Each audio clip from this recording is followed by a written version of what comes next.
अस्सलाम वालेकुम। क्या हाल चाल है भाई? ठीक है।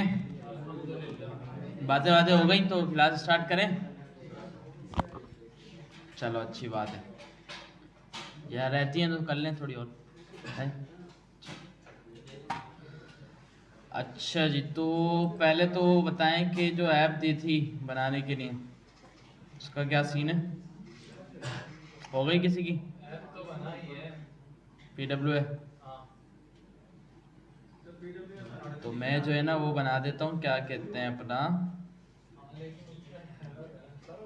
असाइनमेंट। या बनाया हुआ है मैंने असाइनमेंट? नहीं बनाया हुआ तो हम बना देते हैं। नोटिफिकेशन नहीं हो रहे? क्यों? आएगा भाई। क्यों नहीं आ रहा? हमसे तो आ गया था ना, हमसे भी आ जाने से। अच्छा वीडियो। यार वीडियो में ये है कि यूट्यूब चैनल जो है ना वो ब्लॉक हुआ हुआ है। तो हाँ ये सोच रहा हूँ थोड़ा मेरे सब्सक्राइबर भी बढ़ जाएंगे ना यार। मैं पर्सनल चैनल पे डालूंगा अपने। सही है। तो ठीक है, अभी ये काम करते हैं। आज वो वहाँ पे पड़ी हुई सिस्टम में तो लास्ट कितनी, 2 वीडियोस है ना बस, या 3? 3 है।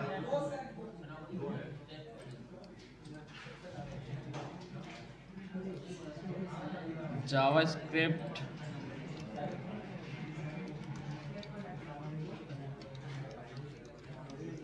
असाइनमेंट 14, PWA नमाज ऐप, ठीक है, प्रेयर ऐप।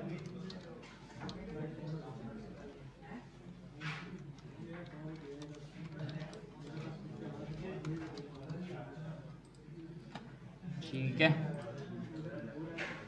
तो जिसने बनाई है सबमिट तो करे, यूआई शुआई तो दिखाएं ताकि थोड़ा सा अच्छा लगे देख के।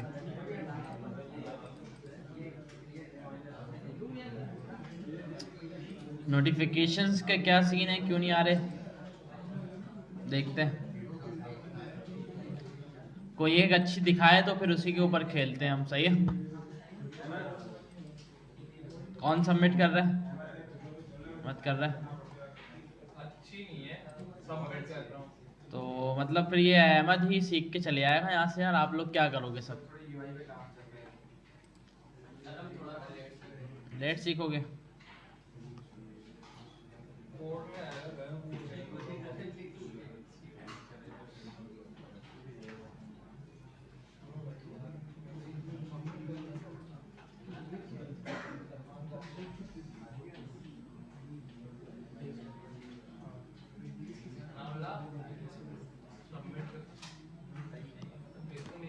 अच्छा भाई, 2 तो आ गए हैं और ये अहमद रजा का आ गया और सलमान अली का आ गया। ठीक है, तो दोनों खोल लेते हैं। ज़बरदस्त, रजिस्टर भी है। चलो रजिस्टर करते हैं, यूज़र नेम डालना है।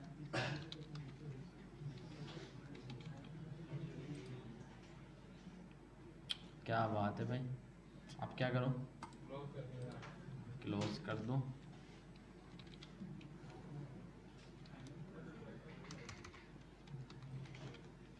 अच्छा PWA का आइकन नज़र नहीं आ रहा मुझे कहीं से भाई। अच्छा है, अब आया भाई।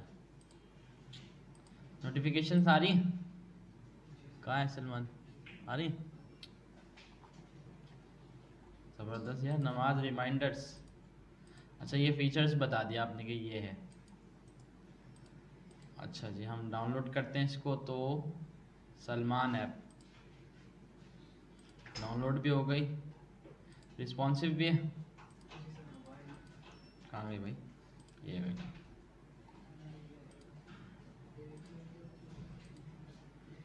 यूआई भी अच्छी बनाई है भाई।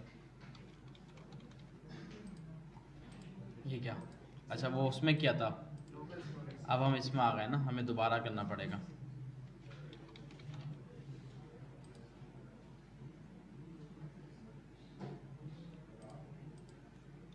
मतलब ऐसा हो साइन अप करके ना वो लॉगिन पे खुद आ जाए, उसको क्लोज करना ना पड़े। अच्छा प्रोफाइल पिक्चर भी ले रहा है,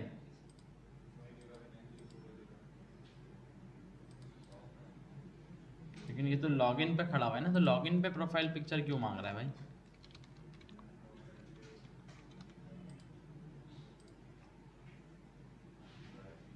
ठीक है भाई, टाइम आ गया। अच्छा अब इसकी नोटिफिकेशन की टेस्टिंग तो नमाज के टाइम पे ही होगी। नहीं क्या अभी वो कर दो ना, अभी बताया मैंने तुम्हें। ठीक है वो भी कर दो, अच्छा है, हो जाएगा। तो इसमें क्या है भाई, साइन अप कर लो और साइन अप कर लेते हैं।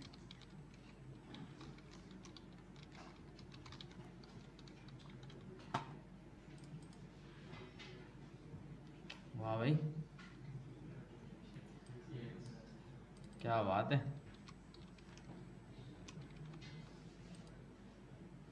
रजिस्टर हो गया भाई। और ये खुल गई ऐप, देख रहा हूँ भाई, शश के देख रहा हूँ कैसे ऐड किया मैं, नोटिफिकेशन अलाउ कर दिया। अच्छा जी प्रेयर टाइम, ये आ गए। और ये क्या है, मतलब नोटिफिकेशन चाहिए नहीं चाहिए वो इफेक्ट होगा, इससे इफेक्ट पड़ेगा? अभी नहीं पड़ेगा। अच्छा अभी नहीं पड़ेगा, पड़ जाएगा। नोटिफिकेशन आ रहा है नमाज टाइम पे आता है? हाँ गुड है भाई। और ये भी लग गया भाई, ये माइंड माइंडर क्या है? ऐप का नाम है। अच्छा ये कैसा नेम रख दिया भाई? तो ये डेस्कटॉप पे भी डाउनलोड हो गई भाई, ठीक है, गुड है भाई। और बस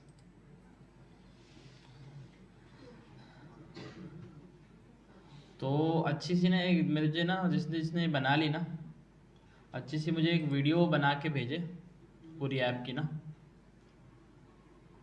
जिसमें नोटिफिकेशन भी आ रहा हो नमाज का। ठीक है तो फिर मैं शेयर करता हूँ सबको, सही? उस्मान कहाँ है, कहाँ है उस्मान? बोलो तो मैं यहाँ हूँ। अच्छा जी, अच्छा ये नेक्स्ट नमाज आएगी यहाँ पे?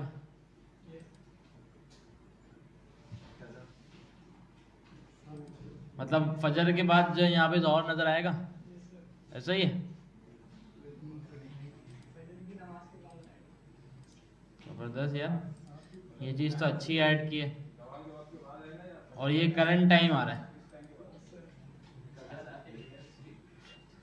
ठीक है, लेकिन देखें लॉजिक बहुत अच्छी। और ये टास्क है अपनी मर्जी से जो भी आप ऐड कर दो। अच्छा ये नोटिफिकेशन आ रही है, चलो मैं अभी लगा देता हूँ, 29 हो रहा है ना, मैं लगाता हूँ 30 का टेस्ट, ठीक है। नोटिफिकेशन शुरू हो गया। 30 निकल गया भाई, तो गलत बात है यार। चलो अब हम लगा देते हैं एक 31 का। ये इतने सारे अलर्ट क्यों आ रहे हैं? भगा गया।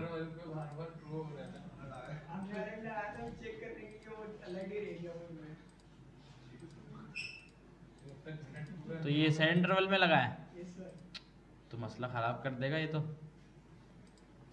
चलो देखते हैं नोटिफिकेशन आएगा नहीं आएगा, 31 पे आएगा। 30 हो रहा है ना अभी। और ये OLX क्लोन क्यों लिखा हुआ आ रहा है इसके अंदर, छापा है कहीं से? तो नाम चेंज तो कर देते। कितना टाइम रह गया? चलो नहीं आया भाई, ये अलर्ट की वजह से काम खराब हो रहा है लग रहा है मुझे। देखो अब अलर्ट नहीं आया, अलर्ट सही करो और नोटिफिकेशन जो है ना प्रॉपर टेस्ट करो। बस भाई ये 3 लोग हैं, बेहतरीन चीज़ है यार। आज देखें एक और चीज़ मुझे पता चली, PWA बिल्डर के नाम से एक वेबसाइट है, ये आपका काम आसान कर देगी, पूरी PWA खुद बना देगी। इससे ये ट्राई किया किसी ने? किया ना? मतलब आप एक अपनी वेबसाइट बना लें, जैसे ये URL है, मैं इसको दूंगा तो ये देख के बता देगा कि भाई क्या क्या इसमें कमी है। अगर ये PWA है तो TWA अगर ये है ना तो भी बता देगा हाँ भाई आपके यहाँ PWA है। मिसिंग नेम, ये बोल रहा भाई नेम मिसिंग है मैनिफेस्ट के अंदर, ऐसा ही है। अच्छा जी, अभी देखें ये एरर शो कर रहा है ना, edit and download your created manifest not found. अच्छा ये बोल रहा है मैनिफेस्ट इसको सही नहीं मिल रही, इसके अलावा icons is required and must be non empty array, icons नहीं दिए हुए कुछ। 2 आइकन दिए सिर्फ। हाँ तो ये चीज़ें बता रहा है, देखो कितनी अच्छी चीज़ है ये ना। तो अब देखें यहाँ पे ये ऑप्शन दे रहा है आपको एडिट योर मैनिफेस्ट, यहाँ पे सारी आप इसको डिटेल बताएं, ये मैनिफेस्ट आपको खुद बना के दे देगा। ये देखें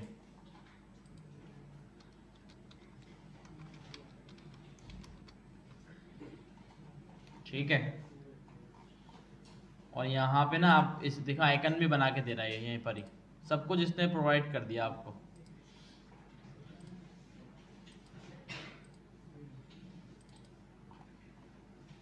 देख रहे हैं भाई, एंड्रॉयड iOS और विंडोज जनरेट जिप, तो ये आइकन भी बना के दे रहा है, देखें बड़ी बेहतरीन चीज़ है ये। और तो और ये आगे आपको APK फाइल भी बना के दे रहा है भाई।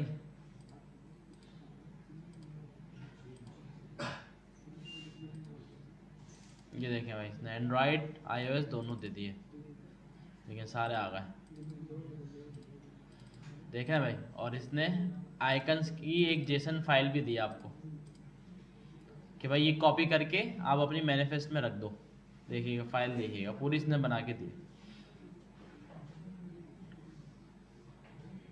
ये देखें, मतलब यहाँ से ये कॉपी किया आपने और ये रख दिया वहाँ पे। आपने कुछ खुद करना ही नहीं है ना, इतनी सारी ना टाइप करो ना बात चेंज करो, बस इन 3 फोल्डर को रूट पे रखो और वहाँ पे ये दे दो, सिंपल। देखिए इसने सारे खुद ऐड करे हुए इसमें ना, जितने भी इसने बनाए, देखें चाहे जितने भी हैं सब दे दो। अच्छा है, हर प्लेटफॉर्म पे सपोर्ट होगी आपकी अब। तो ये है स्क्रीनशॉट्स, वो हैं जो आपको आपकी ऐप के जनरेट करके दे देगा ये। प्लेटफॉर्म सेटिंग्स, स्टार्ट URL वगैरह, ये सारी चीज़ें जो हैं अगर इसको चेंज करना है तो आप चेंज कर सकते हैं, ठीक है। जैसे ओरिएंटेशन आ गया एनी, ठीक है, इसमें आप पोर्ट्रेट कर दो, कुछ कर दो। और उसके बाद यहाँ पे ये दे रहा है डाउनलोड मैनिफेस्ट का ऑप्शन, ये आपको एक manifest.json की फ़ाइल डाउनलोड करके दे देगा। देखें ये आ गई आपकी फ़ाइल, वो आ गया आइकन्स, यहाँ पे वो आइकन्स आपने किए कॉपी पेस्ट, तो आपका ये मैनिफेस्ट हो गया रेडी, ठीक है। इस मैनिफेस्ट को आपने लिंक कर देना है अपनी HTML की फ़ाइल के साथ, ऐसा ही ना। तो ये बड़ी बेहतरीन चीज़ है PWA बिल्डर वाली वेबसाइट ना ये, और ये बता भी रही है। हाँ तो इसका एक और भी, अच्छा service worker, generate service worker, ये भी है। अब ये पूछ रहा है कि भाई आपको ऑफलाइन पेजेस करना है, offline page, copy of pages offline, इसमें पता नहीं क्या फ़र्क है लिखा हुआ होगा, देखिए solution that expands the offline capabilities of your app, a copy of each page is stored in the cache as your visitor view them, this allow a visitor to load any previously viewed page while they are offline. खैर तीनों ही same काम ही करेंगे वैसे। तो यहाँ से देखें download service worker करेंगे, ये आपके पास सर्विस वर्कर की जावास्क्रिप्ट की फाइल डाउनलोड हो जाएगी, ये देखें, ठीक है। पूरी इसने फाइल एक दे दी आपको सर्विस वर्कर की। अच्छा इसमें इंपोर्ट स्क्रिप्ट वाली चीज़ है ना, ये लोकल नहीं चलती, ये वैसे वैसे PWA लोकल ही नहीं चलता, आपको ये बता दिया मैंने, सर्वर पे चलाना है इसको, ठीक है। अभी बोल रहा है रजिस्टर यूर सर्विस वर्कर, क्या आप रजिस्टर कैसे करेंगे उसके बारे में भी बता रहा है ये, ऐसे करना है बोल रहा है। मतलब आप अपनी जावास्क्रिप्ट में जाओ या HTML में ही जाओ और वहाँ पे ये स्क्रिप्ट लिख दो और सर्विस वर्कर को रजिस्टर कर दो, या दूसरा तरीका जो मैंने बताया उससे भी कर दो, मतलब अलग फाइल बना के, एक सर्विस वर्कर की फाइल और एक आपकी app.js की फाइल। app.js की फाइल में जाके इस तरह इस कोड को चलाओ, सर्विस वर्कर जो है वो आपका रजिस्टर हो जाएगा आपकी इसमें, ठीक है, ये sw.js जो लिखा हुआ है ये आपकी सर्विस वर्गर की फाइल का पाथ है। ठीक है, देखिए ये भी कर दिया इसने, बेहतरीन चीज़ है यार। ठीक है, और इसमें जो है ना और तो और एपीके बनाने का भी सीन मौजूद है। Your PW is not store ready, check your to do list and handle all required items. ठीक है, ये देखें ये बोल रहा है ये सारी चीज़ें कर लोगे ना आप तो आपकी PW स्टोर के लिए रेडी हो जाएगी। अच्छा, किसी दूसरे की मारते हैं किसकी, उस्मान की देख लेते हैं। चलो, इसने शायद पूरी रेडी बनाई हुई है ना, इसमें देखते हैं ये क्या बोलता है।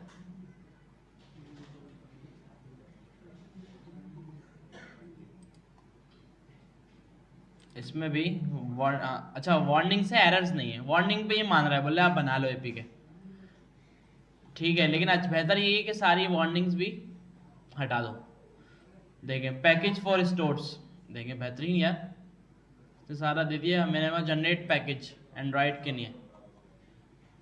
देखना भाई, गूगल प्ले अदर एंड्रॉयड, मैंने गूगल प्ले के लिए मांगा, इसने डाउनलोड करके मुझे पूरी एक फ़ाइल बना के दे देगा जिसको मैं गूगल प्ले स्टोर पे भेज दूँ। मतलब यार ये बहुत बेहतरीन चीज़ है। मतलब आप अपनी वेब डेवलपमेंट सीखें, पूरी एक वेबसाइट बनाएं रिस्पॉन्सिव और उसको as a mobile app play store app store पे लॉन्च कर दें। ठीक है, iOS के लिए भी बना के दे रहा है, क्योंकि फाइल बन रही है तो इस वजह से थोड़ा टाइम लेगा ये आपसे ना।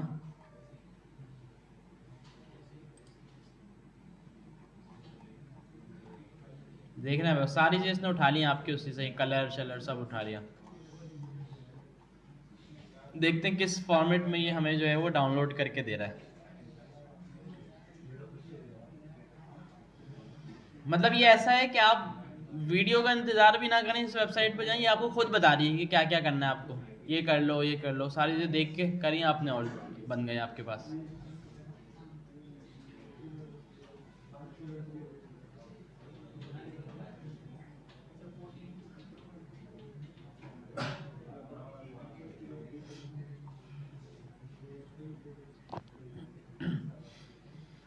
ठीक है भाई, खैर इसके अलावा हम जो पढ़ रहे थे वो एडवांस जावास्क्रिप्ट में हमने वार लेट कॉन्स देख लिया, डी स्ट्रक्चरिंग देख ली, spread operator, rest operator, template string. ठीक है, हाँ ये चीज़ें देख ली अभी तक ना। देखें भाई ये हो गया क्या,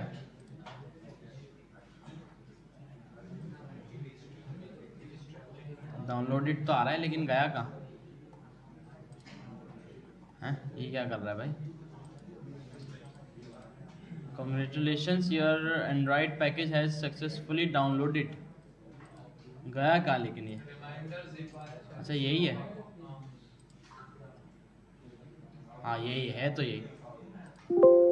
अच्छा, अब आप देख रहे हैं इसने ना जो रिक्वायर्ड चीज़ें ना एंड्रॉयड के लिए वो सारी आपको प्रोवाइड कर दी हैं इसने। APK फाइल, ये अगर मैं आपको अभी भेजूँ ना आपके, आप अपने मोबाइल में इसको एज ऐप इंस्टॉल कर सकते हैं। और ये AAP जो है ना ये सिर्फ प्ले स्टोर के लिए होती है।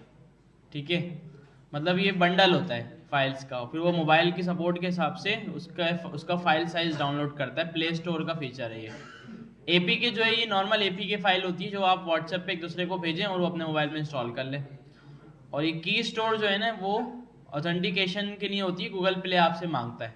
और जब इस फाइल से एक बार आपने फाइल अपलोड कर दी तो नेक्स्ट टाइम जब आप उसको अपलोड करेंगे या अपडेट करेंगे तो इस फाइल की नीड होगी हमें ऑथेंटिकेशन के लिए, वरना वो करने नहीं देगा आपको। तो सारी चीज़ें आपको ही दे रहा है, रीड में भी दे रहा है, इसके अंदर सब लिखा हुआ होगा, इसने देखेंगे क्या करो आप देखें, publishing PWS to Google play store, सब बता रहा है ये। देखें प्ले स्टोर का भी बता रहा है कि कहाँ जाना है कैसे करना है। बेहतरीन चीज़ बना दी है जिसने भी बनाई है PWA बिल्डर, कि आप यहाँ से देख के सब कुछ कर सकते हैं। ठीक है भाई,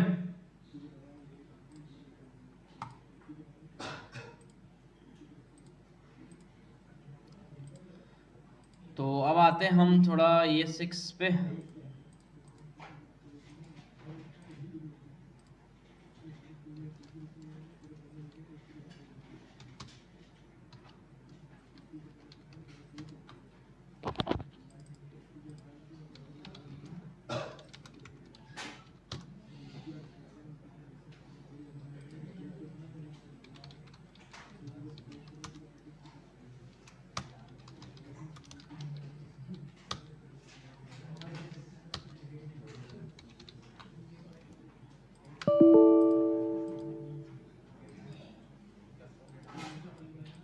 ठीक है भाई, जावास्क्रिप्ट की फाइल बना दी।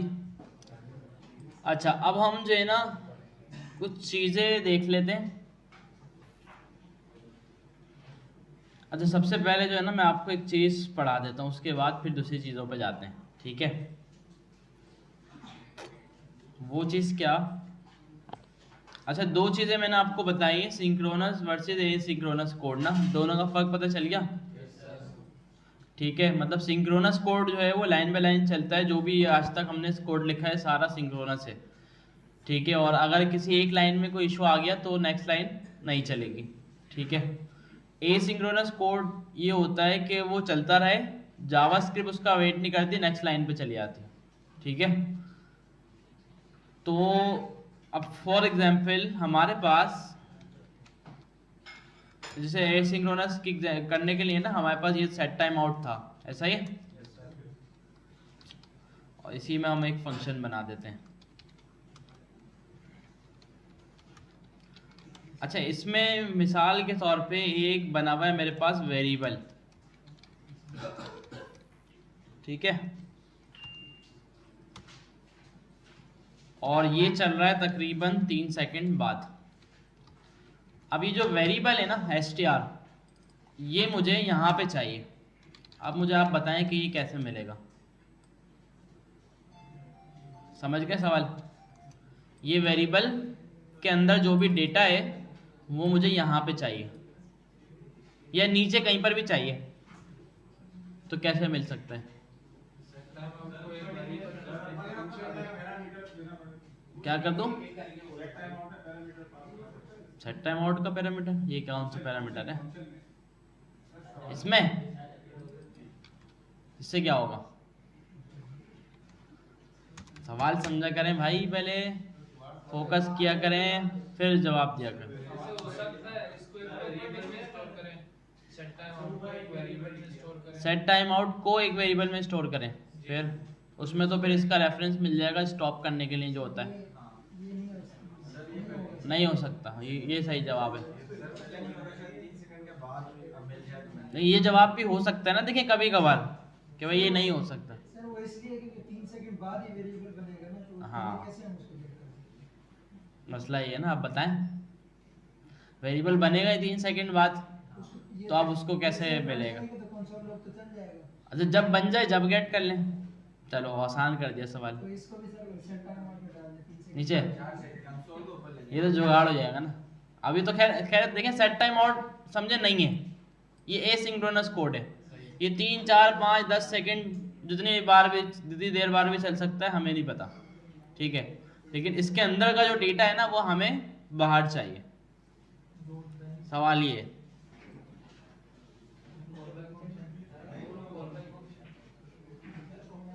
आपसे क्या पूछ रहा हूँ? कॉलबैक फंक्शन से कट कर सकते हैं। कैसे बता दो, नाम तो तुमने बता दिया। उस्मान ने पढ़ाया है थोड़ा। अच्छा अच्छा, खैर अब हमारे पास ना एक सीन ये होता है। अच्छा खैर, अभी तो मैं कॉल बैक नहीं बना रहा, विदाउट कॉल बैक भी हो जाएगा, ठीक है। और वरना दूसरे जो काम होते हैं ना वो कॉल बैक से होते हैं। तो अब इसका तरीका पता है क्या होता है? क्या ना, आप एक फंक्शन बनाएं, ठीक है। अच्छा, जावास्क्रिप्ट में मैंने अभी आपको वो पढ़ाया वार लेट कॉन्स ना, समझ में आया सबको? उसमें एक होस्टिंग वाली चीज़ थी, वो समझ में आई? वो उसका क्या मतलब होता है?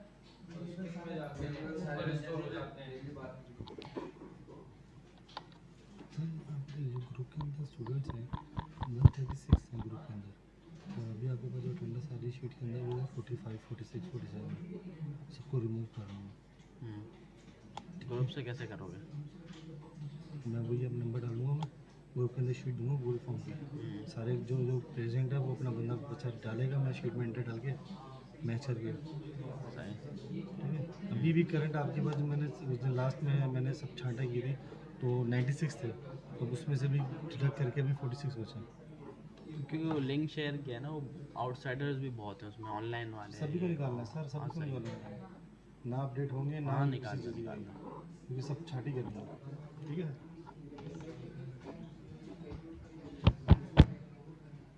ठीक है भाई। अब होस्टिंग का क्या था कि भाई जब भी आप कोई वेरिएबल बनाते हैं तो वो टॉप पे जाके होस्ट हो जाता है और उसकी वैल्यू वहीं रहती है जहाँ वो है। अच्छा, फंक्शन का भी ऐसा सीन है। फंक्शन भी जब आप कोई बनाते हैं ना, अब फंक्शन पूरा एज इट इज उठ के जाता है और ऊपर जाके होस्ट हो जाता है। तो ये इसको भी ऐसा समझे आप, ठीक है। तो इसका मतलब ये है कि जब मैं फंक्शन मैंने बनाया यहाँ पे, कॉल मैं इसको यहाँ कर दूँ तो हो सकता है, क्योंकि ये तो ऊपर चला गया ना। तो इसमें मैं str भेज दूँ और यहाँ पे मैं इसको रिसीव कर लूँ, तो क्या ऐसा हो सकता है या कोई एरर शेरर आ जाएगा? क्या कहते हैं? सर कंसोल लॉग फिर भी 3 सेकंड बाद ही आएगा। हाँ, 3 से डेटा तो वो 3 सेकंड बाद ही चाहिए ना। अब वो मैंने क्या बोला कि हमें नहीं पता कि 3 सेकंड है, 4 है, 5 है, 10 है, क्या है। अगर हमें पता है कि कंफर्म 3 सेकंड है तो फिर तो सेट टाइम आउट लगा देता हम एक और। अब इसमें एसिंक्रोनस का जो टाइम है ना वो हमें नहीं पता कितना है, ये तो हमें समझाने के लिए 3 सेकंड दिए, 4, 5, 10 जितना भी हो सकता है। अब इससे क्या होगा, अब चाहे जितना भी टाइम हो, 4, 5, 10, 20, ये उसी वक्त चलेगा, ठीक है, और उसी वक्त इसमें वो डेटा मिलेगा। चलाते हैं, ये देखिए मैंने चलाया और जब वो डेटा आएगा मिल जाएगा, ठीक है। तो ये इसमें अब आप किसी वेबसाइट पे जाते हैं, वहाँ देखते हैं ना लोडिंग सारी होती है, लोडिंग, और लोडिंग के थोड़ी देर बाद डेटा आ जाता है। वो यही हो रहा होता है कि जब तक डेटा आ रहा है सर्वर से उठ के आपके पास, आप वेट कर रहे हैं और जैसे ही डेटा आ जाए शो कर दें। तो इसी तरह से वो ये काम हो रहा होता है कि भाई जैसे सर्वर से डेटा आए तो इसको हम कॉल कर दें। तो इसको खैर कॉल बैक फंक्शन भी बोल सकते हैं हम, ठीक है भाई। कॉल बैक सीन ये है कि भाई सिंपल, जो रियल लाइफ में हम कोई हमें कॉल करे, हम बिजी हैं तो हम कॉल बैक करता हूँ, मतलब जब अभी वो बिजी है, जब फ्री हो जाएगा फिर कॉल बैक कर देगा। तो ये फंक्शन बिजी है, ये फ्री हो जाएगा, इस फंक्शन को कॉल करेगा और इसको डेटा मिल जाएगा, सिंपल, ठीक है भाई। समझ में आई ये चीज़?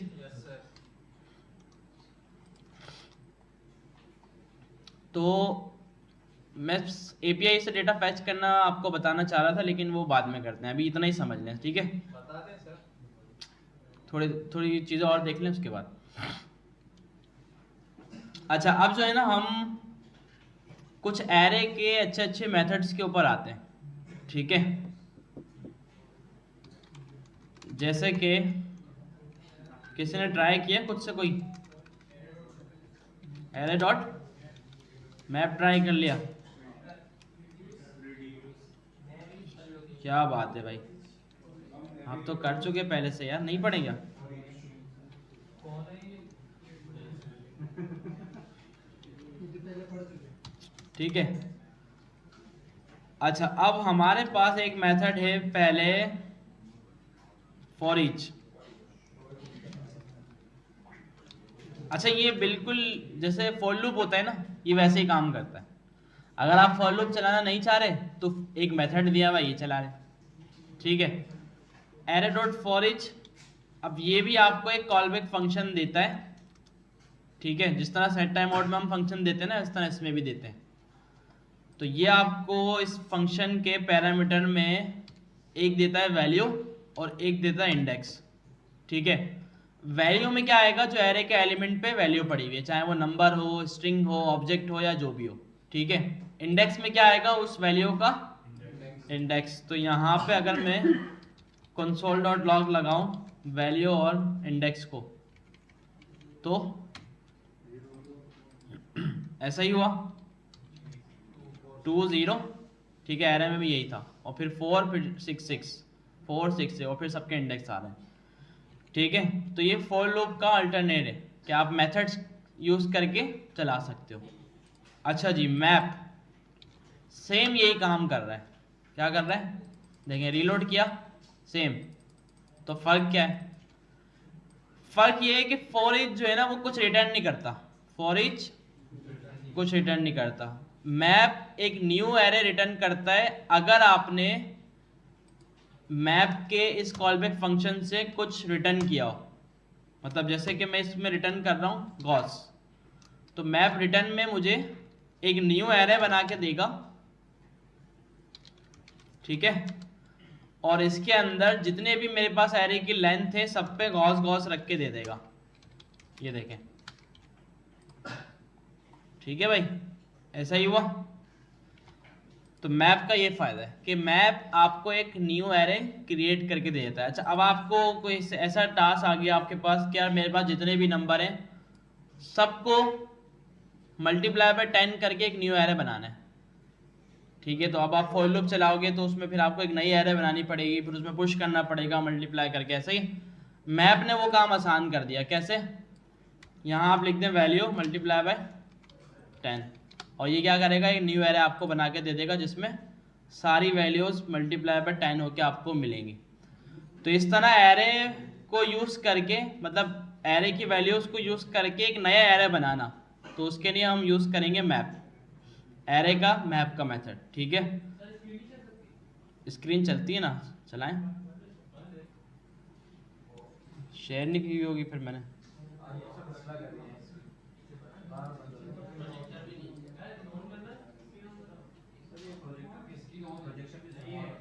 चल गई?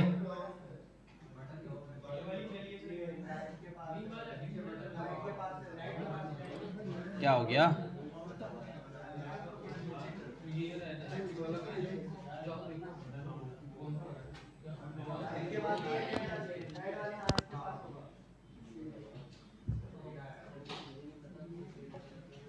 हो गया भाई? चलो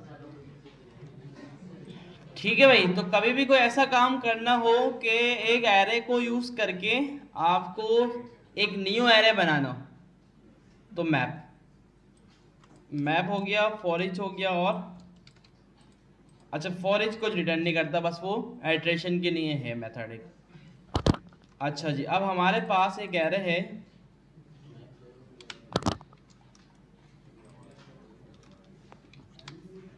मैं चाहता हूं कि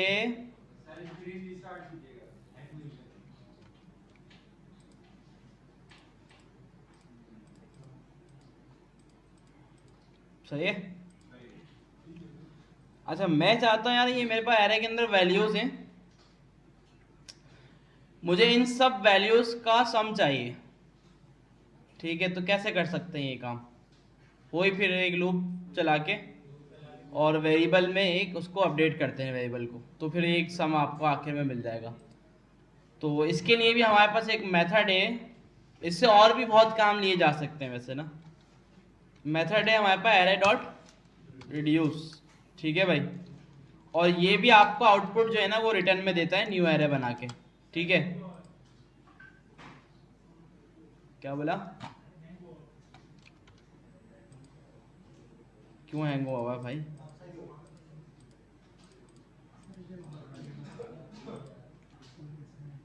ठीक है,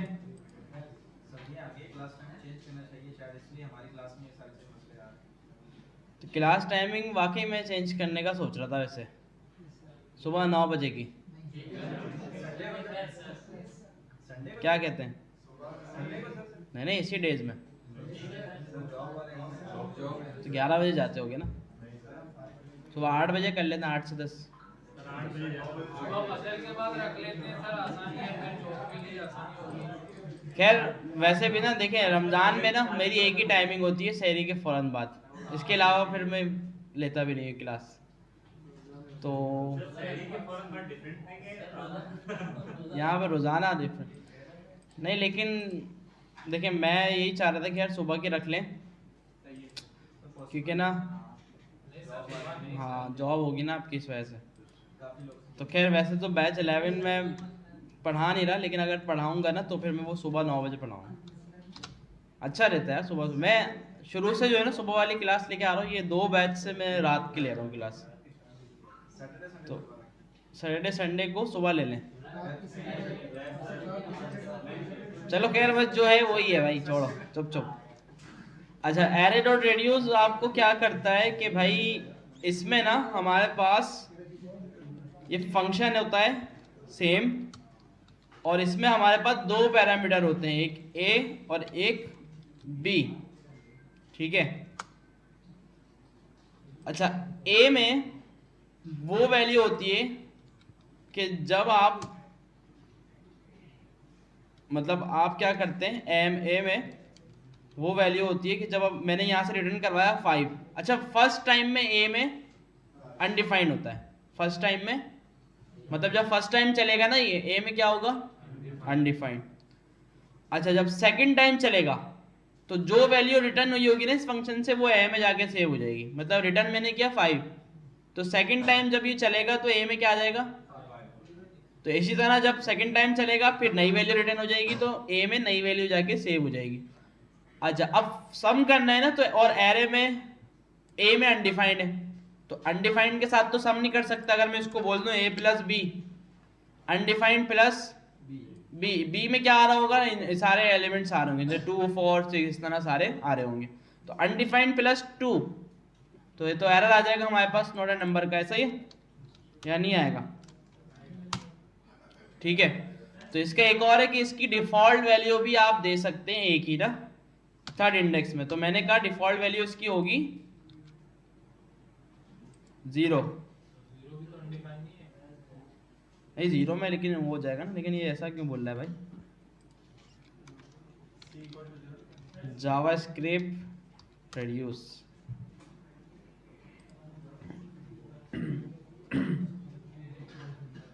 अच्छा जी ठीक है, ये एक्यूमुलेटर हो गया फर्स्ट वाला, करंट वैल्यू हो गई, और फिर थर्ड में एरे, हाँ थर्ड में पूरा है, अच्छा इनिशियल वैल्यू भी ना, हाँ ये रहा ना इनिशियल वैल्यू, लेकिन हम जो है ना अलग दे रहे हैं,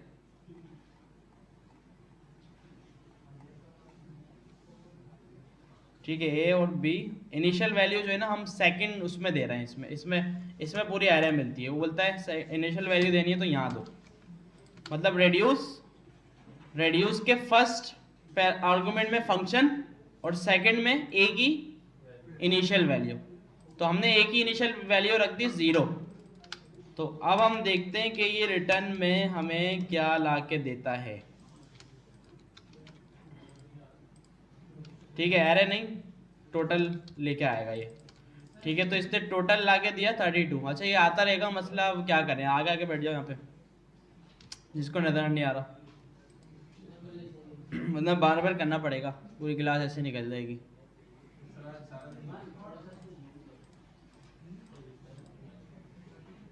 आ गई और फिर थोड़ी देर बाद बंद हो जाएगी, ठीक है भाई। तो इसने आखिर में हमें काउंट ला के दे दिया 32, तो अगर आप इसको सम करें ना तो 32 ही बन रहा है, ये इनिशियल वैल्यू 1 रखेंगे तो फिर वो एक ज़्यादा ला के दे देगा आपको 33, हाँ अब देखिए पता है मैंने आपको क्या बताया, ये नहीं है रेड्यूस जब चलना, ये भी आइट्रेशन ही हो रही है, ठीक है, जैसे मैप और दूसरा चला ना फॉर ईच, ये भी उसी तरीके से ही चल रहा है, लेकिन इसमें क्या क्या मिल रहा है हमें, ए में मिल रहा है इनिशियल वैल्यू अनडिफाइंड, और सेकंड टाइम ए में वो वैल्यू होगी जो इस फंक्शन से रिटर्न की गई होगी, ठीक है, और बी में हमें क्या मिल रहे हैं, सारे एलिमेंट्स, मतलब 2 4 6 जितने भी एरे के अंदर एलिमेंट्स पड़े हुए हैं वो सारे बी के अंदर एक एक करके हमें मिल जाएंगे, जैसे कि फॉर ईच और मैप में मिल रहे थे। अच्छा थर्ड वैसे हमें ज़रूरत नहीं होती, थर्ड में पूरी कंप्लीट एरे मिलती है, इसकी वजह से हमें ज़रूरत नहीं होती, और मैप में भी ऐसा होता है कि मैप के थर्ड में भी हमें फुल एरे मिलती है, लेकिन फुल एरे हमारे पास ऑलरेडी मौजूद है तो यहाँ पे दोबारा लेने की ज़रूरत नहीं है, तो इसी वजह से 2 पैरामीटर ही हम इसके यूज़ करते हैं। अच्छा चलें, मैं यहाँ पे ना आपको इसको ना कंसोल करवा के भी दिखा देता हूँ कि ए में फर्स्ट टाइम क्या आया, अच्छा और बी में क्या आया। अच्छा क्योंकि कुछ रिटर्न नहीं हुआ तो इस वजह से ए में हर बार अनडिफाइंड ही रहेगा, ठीक है, देखा है भाई। अच्छा ये 2 4 क्यों आया भाई,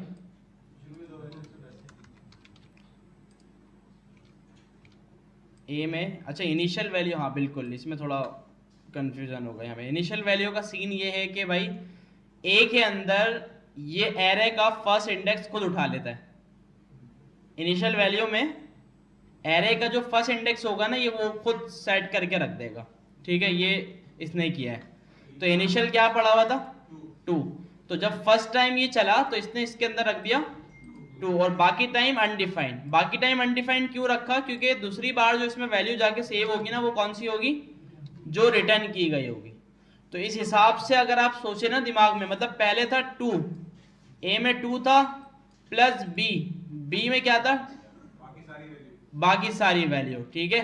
तो अब बी को भी देखें हमने कंसोल करवाया था, तो देखें ए में आया पहले 2, बी में आया 4, फिर ए में अनडिफाइंड, बी में 6। तो इस तरह से ये लूपिंग कर रहा है। तो अगर हम रिटर्न करवा रहे हैं ना, तो आप देखें 2 + 4, तो ये हो गया 6, फिर आगे आया दोबारा 6, फिर 6, फिर 9, फिर 5। तो जो भी रिटर्न वैल्यू हुई वो दोबारा जाके ए के अंदर सेव हो गई।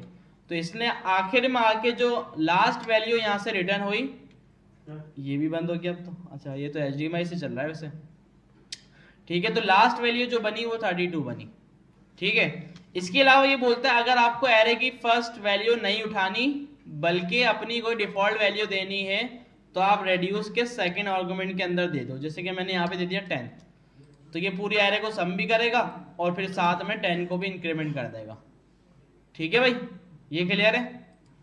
अच्छा, ये इंटरव्यू में सवाल हो जाते हैं, ठीक है। इंटरव्यू में आपको एक एरे दे दी जाएगी, इसको सम करके दिखाओ, ठीक है। तो आप रेड्यूस से कर देंगे तो बहुत आसानी से हो जाएगा, ठीक है। फॉर लूप लगाएंगे तो उस पर कोड भी ज़्यादा लिखना पड़ जाएगा और हो सकता है आपको समझ में भी ना आए, ठीक है।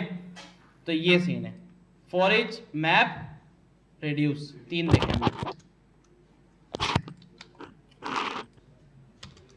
अच्छा खैर, इसमें अभी मैं सिर्फ नंबर्स की एरे यूज कर रहा हूँ। ये एक और चीज समझ लें, नंबर्स के अलावा इसमें ऑब्जेक्ट्स भी हो सकते थे और ऑब्जेक्ट के अंदर ये नम हो सकता था। तो फिर हम क्या करते, मुझे बताएं।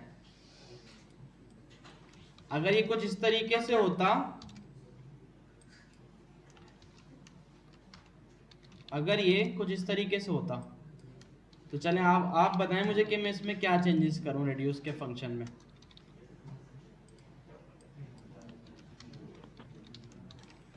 ठीक है, अब ये एरे ऑफ नंबर्स नहीं, ये एरे ऑफ ऑब्जेक्ट बन गया। तो यहाँ क्या चेंजेस करूं,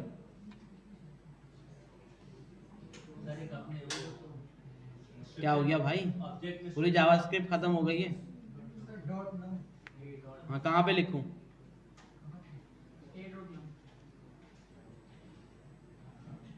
कहाँ पे लिखूं,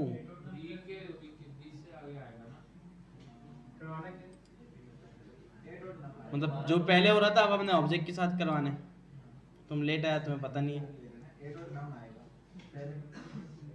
ठीक है। क्या आएगा, p डॉट नम कर दूंगा यहाँ पे इस तरह, लेकिन वो इनिशियल वैल्यू उठा लेगा खुद। 10 हटा देते हैं। चलें, पहले हम इसकी इस आइट्रेशन देखते हैं कि भाई आ क्या रहा है, ठीक है। ये सीन है, सही आ रहा है, वो अपनी जगह सही काम कर रहा है, ठीक है। तो अब हम ऐसा क्या करें, a डॉट नम, लेकिन नेक्स्ट टाइम a में ऑब्जेक्ट कोई होगा, नेक्स्ट टाइम तो a में नंबर हो जाएगा। क्या करें, या इसको इस तरह करके रिटर्न कर दें, फिर नम 32। समझ में आया क्या क्या है, ये यही चीजें होती हैं, पूरी जावास्क्रिप्ट पढ़ के भी ना समझ में नहीं आती, ठीक है। चलें, इसको दोबारा से हम इस पे ले जाते हैं। सर अगर डिफॉल्ट वैल्यू देते इसमें तो a डॉट नम की जरूरत नहीं पड़ती। हाँ, डिफॉल्ट वैल्यू भी दे सकते थे, ठीक है। तो ये इतना समझ में आया ये क्या हो रहा है। रेड्यूस का फंक्शन है, आइट्रेशन कर रहा है एरे पे, ठीक है। ए में फर्स्ट इंडेक्स मिल रहा है इनिशियली, ए में फर्स्ट इंडेक्स मतलब 2 मिल रहा है, हाँ, और बी में 4 मिलेगा, और उसके बाद बी के अंदर 4, 6, 6, 9, 5 आता रहेगा, आइट्रेशन होती रहेगी। और ए में क्या आएगा, जो भी रिटर्न वैल्यू होगी, मतलब ए में फर्स्ट टाइम 0 था, नेक्स्ट फर्स्ट टाइम 2 था, और बी में क्या था फर्स्ट टाइम 4, तो a प्लस बी 6, तो नेक्स्ट टाइम a की वैल्यू क्या होगी 6। मतलब जब जब ये चलेगा रेड्यूस आइट्रेशन होगी तो a में हर बार रिटर्न वैल्यू मिलेगी इसको, ठीक है। तो ये तो सिर्फ नंबर्स थे, हमने कर लिया, हमें समझ में भी आ गया ये। लेकिन अब मैं इसको चाह रहा था कि यार मैं ऑब्जेक्ट के अंदर से करना चाह रहा हूं कि भाई अब हमारे पास एरे ऑफ ऑब्जेक्ट्स हैं, ठीक है ना। तो अब मैं क्या करूंगा, ये फॉर्मेट है, अब मैं किस तरह करूंगा,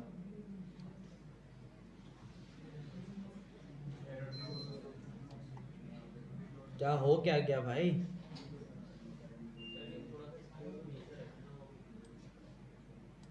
ये चलो ये हटा देते हैं। हाँ भाई, अच्छा अब मुझे बताएं कि फर्स्ट टाइम ए में क्या आएगा, जब फर्स्ट टाइम चला ये ए में क्या आएगा, ऑब्जेक्ट आएगा, ऑब्जेक्ट आएगा ना। और ए डॉट नम में क्या आएगा,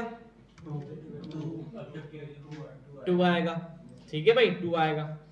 अब मैं यहां पे रिटर्न करूं अगर A dot num plus B में क्या आएगा, ऑब्जेक्ट आएगा ना, 4 नहीं आएगा भाई, ऑब्जेक्ट आएगा। और बी डॉट नम कर दूं तो 4 आएगा, और 2 प्लस 4 6 को हमने कर दिया रिटर्न। अच्छा अब नेक्स्ट टाइम ए में क्या आएगा, 6 आएगा या ऑब्जेक्ट आएगा, 6 आएगा। तो वहां पे ये एरर आ जाएगा, एरर आ जाएगा ना, ए डॉट नम, ए में क्या है 6 है, और हम बोल रहे हैं कि ए डॉट नम लेके आओ, तो यहाँ पे एरर आ सकता है नहीं, चलाऊं, नॉट अ नंबर दे दिया इसने, ठीक है भाई, क्योंकि ए डॉट नम उसको मिला होगा अनडिफाइंड, ठीक है ना भाई, बात समझ में आ रही है। तो मैंने क्या किया, रिटर्न ना एक नया ऑब्जेक्ट कर दिया पूरा नाम रख के, ठीक है। तो अब फर्स्ट टाइम जब रिटर्न हुआ तो सिर्फ 6 नहीं हुआ, बल्कि ये पूरा ऑब्जेक्ट रिटर्न हुआ। और जब नेक्स्ट टाइम ये चलेगा, नेक्स्ट टाइम ए में इसको दोबारा से ऑब्जेक्ट मिलेगा, और उस ऑब्जेक्ट के अंदर दोबारा से नम की प्रॉपर्टी होगी, ठीक है। तो अब इसने एंड में आके मुझे इस तरह से नम के अंदर 32 रख के दे दिया। अब मुझे अगर टोटल काउंट चाहिए तो मैं बोलूँ टोटल डॉट नम, तो ये मुझे 32 दिखा देगा कि भाई ये एरे का सम है। For example e commerce website बना रहे हैं आप, यूजर ने कार्ट के अंदर काफी सारे प्रोडक्ट्स ऐड कर लिए, अब आपको सबका टोटल दिखाने कैसे दिखाएंगे, ये तरीका है। कार्ट में तो एरे ऑफ ऑब्जेक्ट होंगे ना, कि भाई मैंने वॉच ली, मैंने फोन लिया, मैंने क्या क्या लिया, वो सारा इसमें आ गया। अब मुझे उसका टोटल दिखाना है कि भाई कितना हो गया आपका, तो आप क्या करेंगे, इसी तरीके से दिखा देंगे। तो ये वहां पे ये मेथड जो है ना वो बहुत काम आता है, ठीक है। सर ये रिटर्न के बाद कंसोल में एक और वैल्यू दिखाएगा, रिटर्न के बाद तो हो गई नहीं ना, रिटर्न के नीचे कुछ चीज चलती है, रिटर्न से पहले करवा देते ना, क्या करवाएं सर दोबारा 6 जो पूरा ऑब्जेक्ट के साथ ऐड करेंगे, console.log ए करवा दें। तो ए में हर बार ये आ रहा है, फर्स्ट टाइम 2 आया, फिर 6 आया, फिर 12 आया, फिर 18, फिर 27, ठीक है। अगर हम ये हटा दें तो ए में ये आ रहा है, ठीक है भाई। देखें फर्स्ट टाइम में ऑब्जेक्ट आया, सेकंड टाइम में अनडिफाइंड। सेकंड टाइम में अनडिफाइंड क्यों आना शुरू हो गया, क्योंकि रिटर्न कुछ नहीं हुआ, ठीक है। अब अगर यहाँ से रिटर्न करवा दूँ कॉस, तो फर्स्ट टाइम में ऑब्जेक्ट आएगा, हर बार कॉस आएगा, मतलब जो रिटर्न होगा फंक्शन से वो नेक्स्ट टाइम ए के अंदर असाइन हो जाएगा, ठीक है। तो इसने हमारा काम आसान करा है कि हम लूप चलाते, लूप के बाहर एक वेरिएबल बनाते और फिर उस वेरिएबल को बार बार अपडेट करते। इसने उस पूरे काम को रिप्लेस कर दिया एक छोटे से मेथड के साथ, कि भाई आप वेरिएबल नहीं बनाओ, आप जो भी रिटर्न करोगे ना, मैं ए में खुद सेव करता रहूँगा, वेरिएबल बनाने की नीड नहीं है। अगर मैं चलो ए को यूज़ नहीं करता ना, मैं बाहर वेरिएबल बनाऊँ तो भी ये काम हो जाएगा। मेरे पास बाहर वेरिएबल है काउंट, और इसमें मैंने खुद से एरे का 0 इंडेक्स रख दिया, ठीक है। अब मैं इसको अपडेट करवाता रहूँ, जिस तरह मैं रिटर्न यहाँ पे कर रहा हूँ, रिटर्न की जगह मैं इसको अपडेट करवाता रहूँ, एक ही बात है। ठीक है, तो मेथड जो है ना वो इसी वजह से ही होता है कि भाई आपके काम को आसान करना। ठीक है, फॉर इच मैप और रेडियस हमने देख लिया।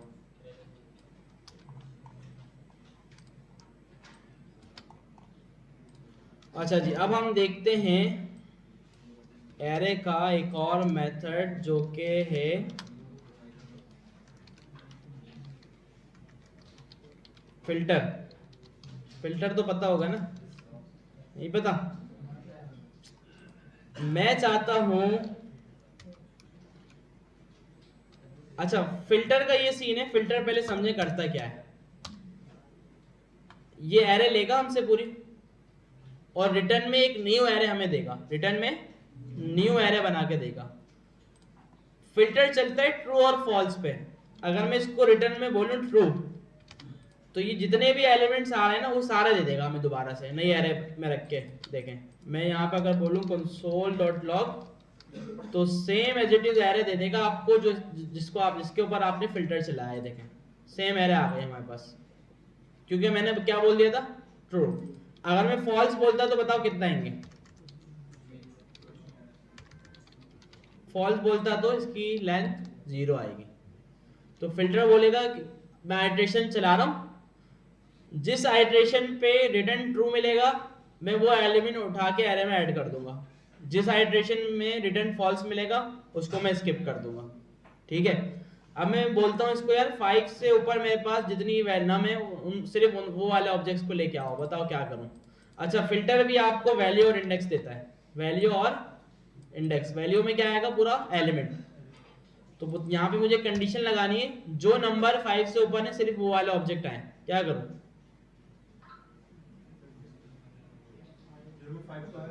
जो नंबर 5 से ऊपर है उनकी एक नई एरे बन के मेरे पास आ जाए। v डॉट हाँ ग्रेटर देन 5 हो जाएगा काम, जबरदस्त। ठीक है भाई, तो मेरे पास 3 आ गए और इस एरे में देखें 3 ही होंगे, ऐसा ही। ठीक है भाई, तो ये मैंने एरे को फिल्टर कर दिया। ठीक है, अगर मैं बोलूं इसको जो 5 से कम है वो लेके आओ, तो ये दो लेके आ जाएगा।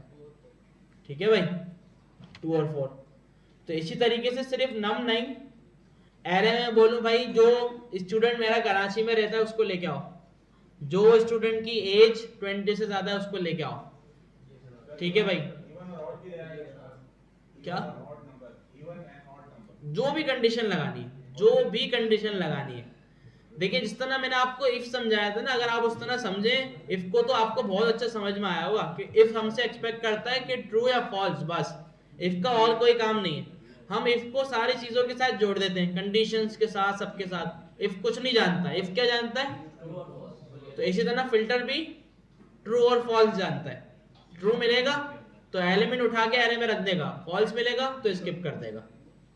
ठीक है भाई, अब कंडीशन यहाँ पे आप कोई भी लगा दें। आप इसको बोलते हैं कि भाई नंबर ज्यादा हो, ठीक है, आप बोलते हैं भाई मुझे सिर्फ मेल स्टूडेंट्स ला के दो।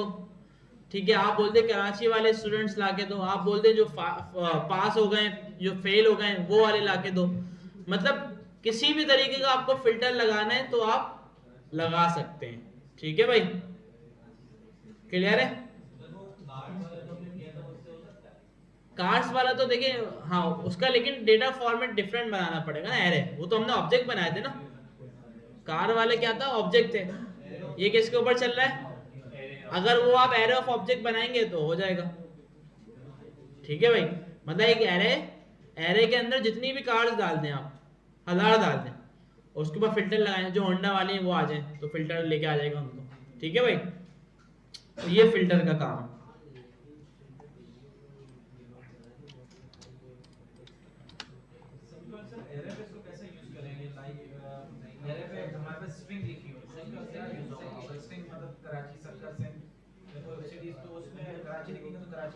उसमें तो यूज नहीं है। अच्छा, ये फिल्टर का यूज ना एरे ऑफ ऑब्जेक्ट पे ही होगा। उसमें भी हो सकता है लेकिन उसमें आप करेंगे क्यों बिला जहां? अगर आप बोलें कि यार आपके पास सिर्फ एरे के अंदर जो है ना वो सिटीज पड़ी हुई हैं, तो इसमें वैसे करना बनता नहीं है। इंडेक्स ऑफ से कर दोगे ये तो आप। जैसे भाई ये कराची हो गया और ये लाहौर हो गया, चलेगा तो इस पे भी काम करेगा ये।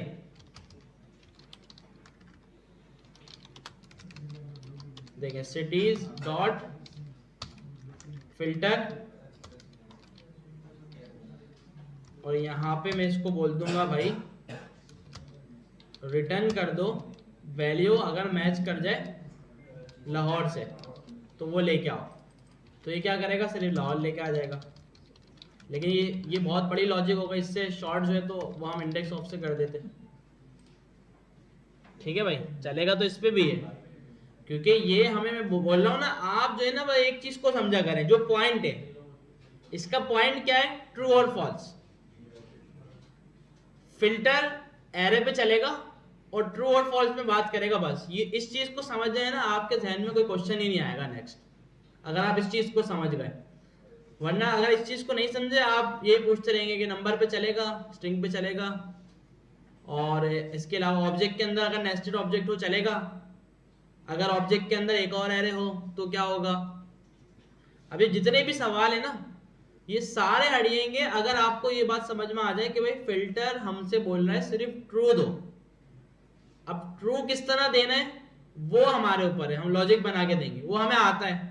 इसके अंदर बड़ी बड़ी कंडीशंस लगा दो आप इफ की, ये मैंने तो अभी छोटा सा रिटर्न लगाया ना, आप इसके अंदर बड़ी बड़ी कंडीशंस लगा दो, लूप लगा दो, जो लगाने लगा दो, बट एंड में इसको रिटर्न ट्रू मिलना चाहिए। ट्रू मिलेगा तो ऐड कर देगा एरे में, फॉल्स मिलेगा तो स्किप कर देगा। बस ये चीज बस आप जहन में रखा करें। ठीक है जी, फिल्टर हो गया। अच्छा जी, सेम, अच्छा ये भी एरे ऑफ ऑब्जेक्ट के लिए बता रहा हूं ना मैं ना, एरे ऑफ ऑब्जेक्ट के लिए। अच्छा अगर आपको एरे के अंदर, अच्छा जिस तरह फिल्टर है ना, फिल्टर जैसा ही एक हमारे पास और है फाइंड, सेम काम करेगा, लेकिन ये रिटर्न में ना एरे नहीं देगा, रिटर्न में आपको शायद ऑब्जेक्ट देगा, array dot find same function. ठीक है, फंक्शन में वैल्यू और इंडेक्स, और मैं इसको बोलूं कि भाई रिटर्न अगर वैल्यू मैच, वैल्यू डॉट नम अगर मैच कर जाए किससे, 2 से या 9 से, तो उसको लेके आओ। तो देखते हैं क्या करता है।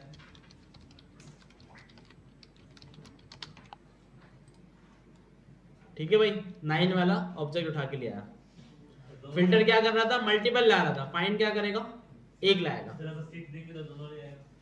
6 देंगे तो दोनों शायद ना लाए, देखते हैं, एक ही लाएगा। जो फर्स्ट मिलेगा, जो पहला मिलेगा वो ले आएगा। अगर हमें पता है कि ये एरे यूनिक है तो फिर हम फाइंड लगाएंगे, और अगर एरे यूनिक नहीं है तो फिल्टर लगाएंगे, कि मल्टीपल आएंगे ना फिर उठ के हमारे पास।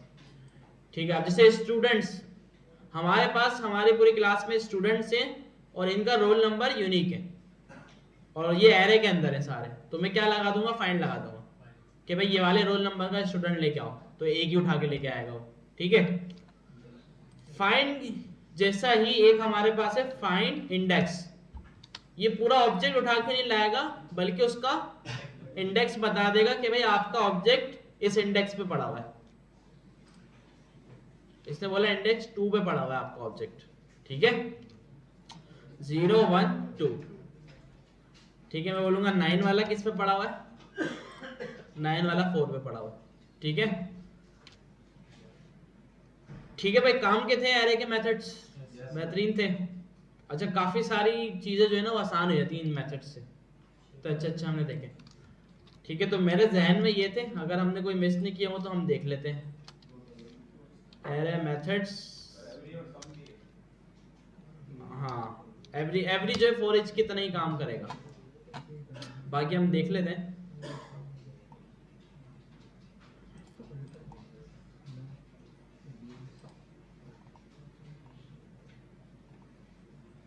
इसमें तो इतना कोई खास बताया हुआ नहीं है इसने।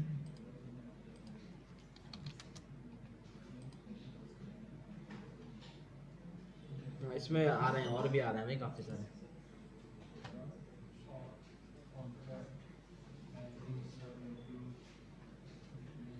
अच्छा कॉन्केट बड़ा आसान है, ये देख लेते हैं चले पहले। मर्ज करने के लिए ये दो एरे ना, आपके पास एक एरे है, इसमें एक ऑब्जेक्ट पड़ा हुआ है नेम कॉस्ट, या ऑब्जेक्ट या एक्सप्रेजेड कोई भी डेटा है उसके अंदर, और एक है आपके पास एरे 2। अब आप चाहते हैं कि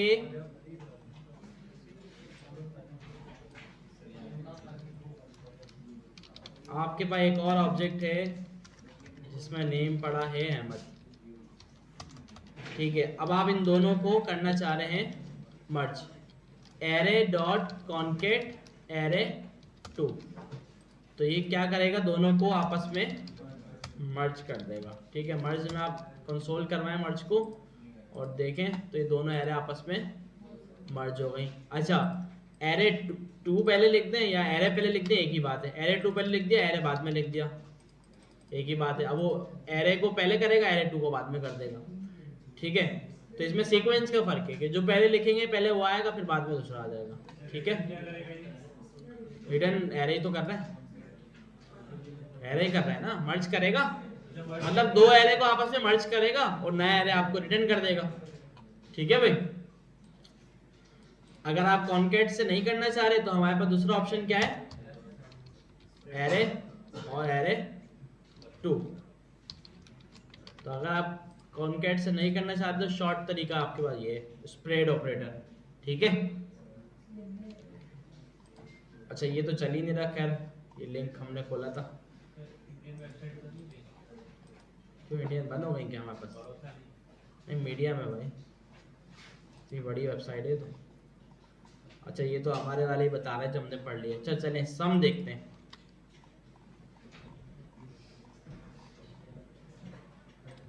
अच्छा सम मेरे ख्याल से फॉर ईच की तरह ही था ना।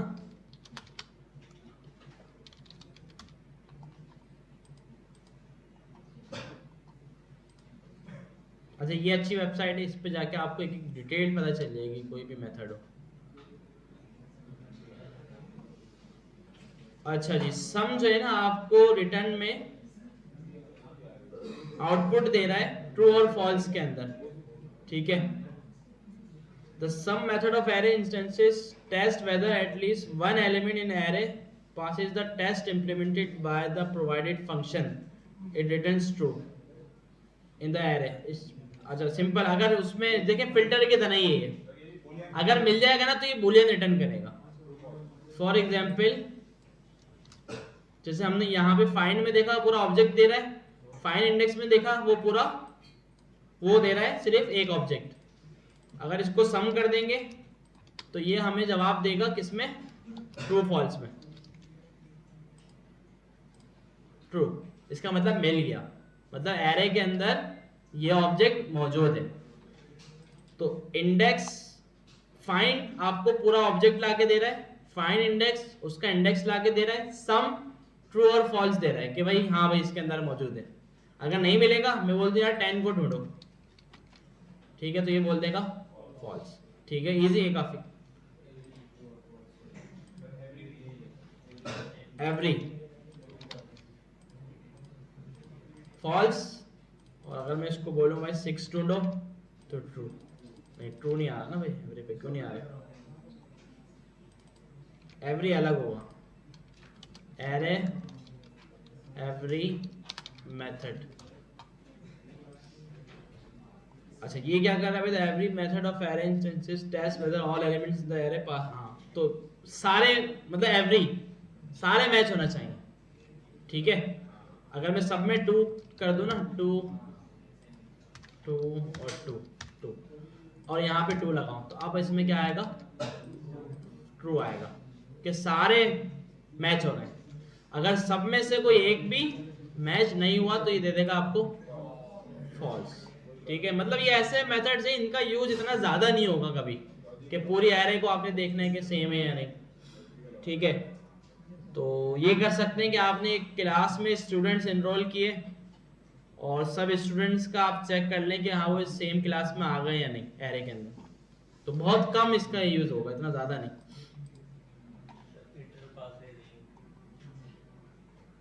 ठीक है, मेरे ख्याल से तकरीबन हमने मेथड्स देख लिए। Shift, slice, splice, add.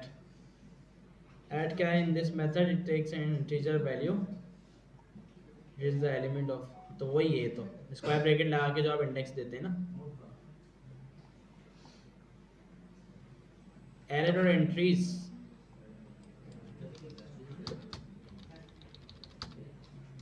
खैर बाकी अब चलो दूसरी चीज पे चलते हैं, वरना इस तरह मेथड्स तो काफी पड़े हुए हैं देखें, वरना इसी को ही पढ़ने में हमारा सारा टाइम लग जाएगा। तो ये इंपॉर्टेंट मेथड्स थे जो मैंने आपको बताया, और इसका जो यूज है ना वो डेली है, मतलब आप जो भी कोई ऐप वगैरह बना रहे हैं उसमें इसका यूज कहीं ना कहीं आप कर रहे होंगे।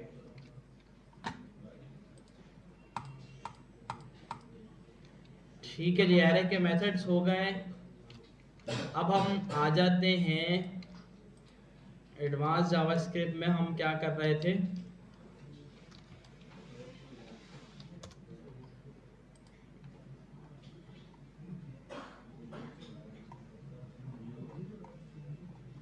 अच्छा ES6 है ये, उसके बाद ये काफी दूसरी भी है।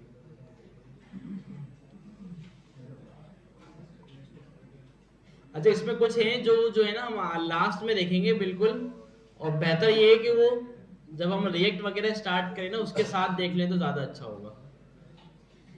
अच्छा मैप वगैरह तो ये हमने सब देख लिया, इसके अलावा इसमें प्रोमिसेस, और हाँ इसमें सबसे मेन चीज़ जो हमारी रह गई है वो है, नजर क्यों नहीं आ रही मुझे, एरो फंक्शंस का है भाई। अच्छा ये सबसे ऊपर, ठीक है भाई, इस पर आ जाते हैं। मेरे पास एक फंक्शन है ABC, ठीक है, रिटर्न कर रहा है ये A+B को, ठीक है। मैं इसको कॉल करूंगा ABC, मैं इसको जो दो वैल्यू दूंगा तो ये क्या करेगा, उनको प्लस करके मुझे रिटर्न कर देगा। क्यों भाई? कॉमा लगाना था, ठीक है, सही है भाई। अच्छा अब ये नॉर्मल फंक्शन है, ठीक है, नॉर्मल फंक्शन भी बोलते हैं इसको, ठीक है, ट्रेडिशनल भी बोलते हैं कुछ लोग, बाकी जो भी आप बोल लें। अच्छा ये वाला फंक्शन ना हम इस तरह वेरिएबल में भी बनाते हैं, आपको पता है, इसको हम बोलते हैं फंक्शन एक्सप्रेशन।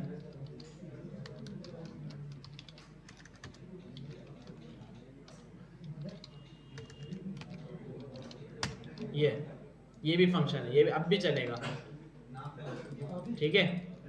लेकिन इस ये पता है क्यों बनाते हैं, ये इस वजह से बनाते हैं कि फंक्शन, जैसे कि मैंने अभी ऊपर दिखाया आपको कि वो भी स्ट्रिंग की तरह चल रहा है, ऊपर जा रहा है, और आप उसको नीचे आपने उसको बनाया और ऊपर आप उसको कॉल करते हैं। लेकिन अगर आपने उसको वेरिएबल में डाल दिया अब वो ऊपर नहीं मिलेगा, अभी वो किस में पड़ा हुआ है, वेरिएबल में। अब मैं अगर ABC को ऊपर कॉल कर दूं तो क्या बोलेगा ये, ABC is not a function, ठीक है। लेट और वार उससे फर्क नहीं पड़ता, हाँ अगर लेट होगा वो तो उसको वेरिएबल ही नहीं मिलेगा, देखो वो बोल रहा है ABC ही नहीं है, और अगर वार था तो उसने बोला ABC तो है लेकिन वो फंक्शन नहीं है क्योंकि वो अनडिफाइंड है। वार क्या करता है, सिर्फ वेरिएबल को ऊपर लेके जाता है, उसकी वैल्यू को नहीं, ऐसा ही है ना होस्टिंग में। तो अगर ये नॉर्मल फंक्शन होता तो आप इसको कॉल कर सकते थे ऊपर से, टॉप से, ये हो जाता। इससे हम उसी तरह हम जो ऑब्जेक्ट के अंदर फंक्शन बनाते हैं उसको कॉल करें, नाम पहले लिख दिया और कॉलिंग के बाद फंक्शन, उसी तरह वो तो ऑब्जेक्ट का मेथड होता है, ऑब्जेक्ट में मेथड उस वो तो टोटली डिपेंडेंट है ऑब्जेक्ट के ऊपर, जहाँ ऑब्जेक्ट बनाए, जहाँ जहाँ वो ऑब्जेक्ट अवेलेबल है वो फंक्शन भी अवेलेबल है, लेकिन उसके तरीके का सिंटैक्स का प्रोसीजर, ठीक है। तो एरो फंक्शन जो है ना वो हम फंक्शन एक्सप्रेशन के साथ ही बनाते हैं, इसके अलावा वो नहीं बनता, ठीक है। तो आप जो है ना लेट बनाएंगे ABC, ये आपका एरो फंक्शन है, ठीक है। ये आपका जो मैंने कमेंट कर दिया ये नॉर्मल फंक्शन है, और ये नीचे मैंने जो बनाया ये एरो फंक्शन है, ठीक है। ए क्यों नहीं मिल रहा है, क्योंकि पैरामीटर्स हमने ले लिए, ठीक है भाई। तो ये जो एरो इसमें आया ना, इसको एरो फंक्शन इस वजह से बोलते हैं, एरो फंक्शन भी बोलते हैं, फैट एरो फंक्शन भी बोलते हैं। फैट एरो मतलब मोटा एरो, ठीक है भाई। तो इसको ये भी बोल सकते हैं, ठीक है। तो और इसमें क्या क्या है, अच्छा सबसे ये आया क्यों, जरूरत क्या पड़ी।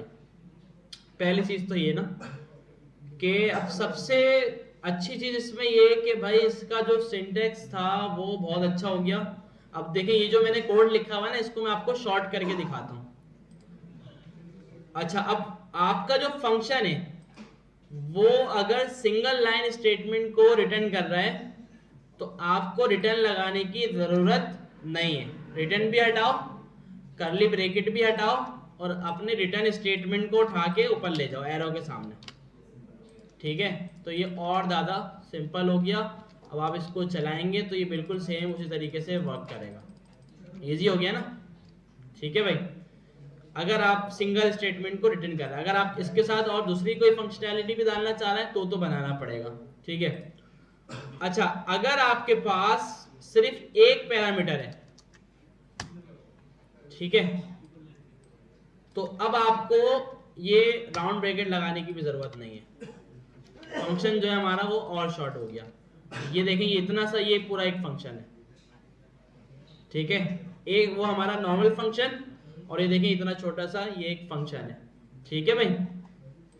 तो ये इसका सबसे पहला फायदा है कि भाई बहुत शॉर्ट है, परफॉर्मेंस वाइज भी अच्छा है, ठीक है। मल्टीपल ब्रैकेट जो लगाना पड़ेंगे वो अगर आपके पास मल्टीपल पैरामीटर्स हैं, ए भी था ना तो लगाने पड़ेंगे। अगर आपके पास सिंगल पैरामीटर है तो ब्रैकेट भी हटा दें, अलाउ करेगा ये आपको। कर्ली ब्रैकेट तो अगर आपके पास कोई फंक्शन में आप कोई फंक्शनैलिटी करना चाह रहे हैं, अपनी इफ एल्स लगाना चाह रहे हैं, कुछ करना, उसके बाद रिटर्न करेंगे तो रिटर्न लगाना पड़ेगा।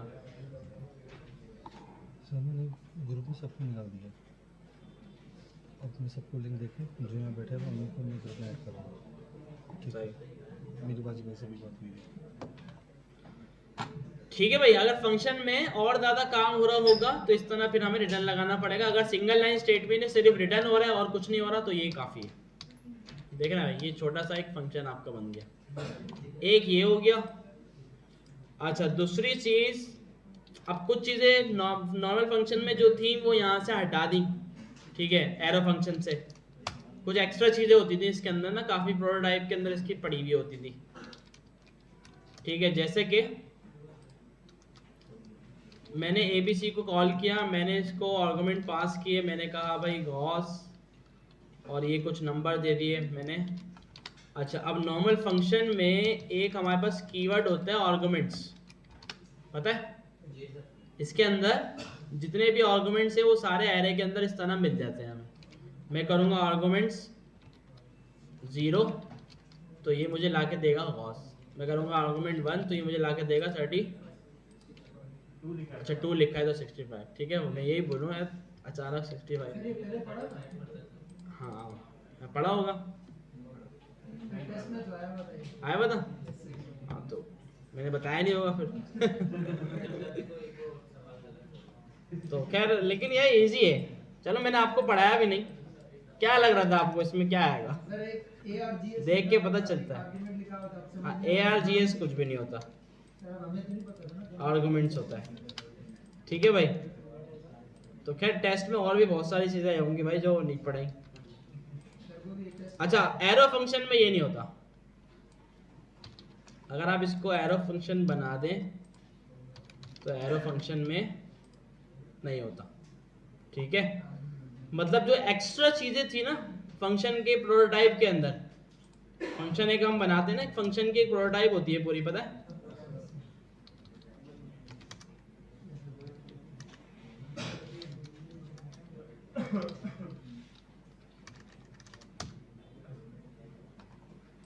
ABC बोल रहा है ऑलरेडी बना हुआ है, XYZ बना देते हैं।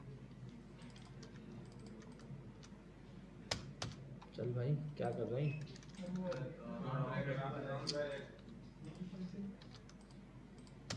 ठीक है,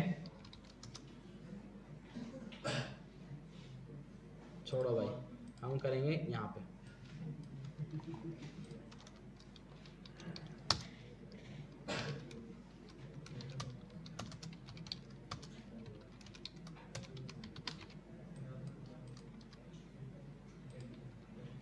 ठीक है, खैर यहाँ पे इस तरह वो दिखा नहीं रहा, जैसे ऑब्जेक्ट के साथ प्रोटोटाइप दिखा रहा होता है ना, तो फंक्शन की भी प्रोटोटाइप होती है।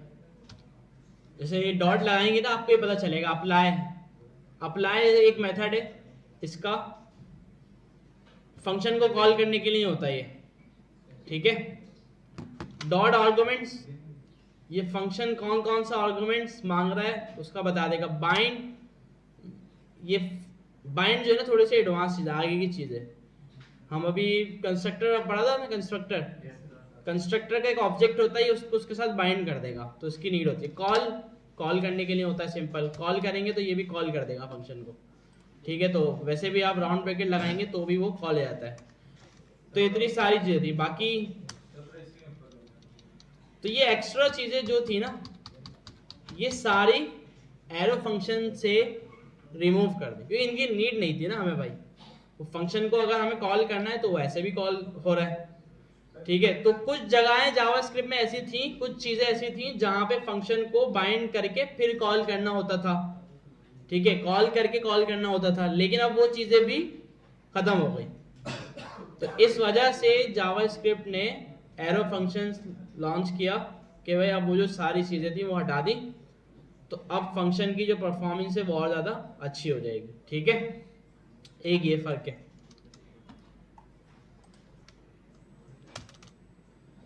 अच्छा जी, और क्या फर्क हो सकता है? अच्छा, एक फर्क तो दिस बाइंडिंग का है। दिस होता है ना, दिस कीवर्ड उसका है, वो लास्ट में देखेंगे। उससे पहले हम देख लेते हैं और क्या फर्क हमने अगर मिस किया हो।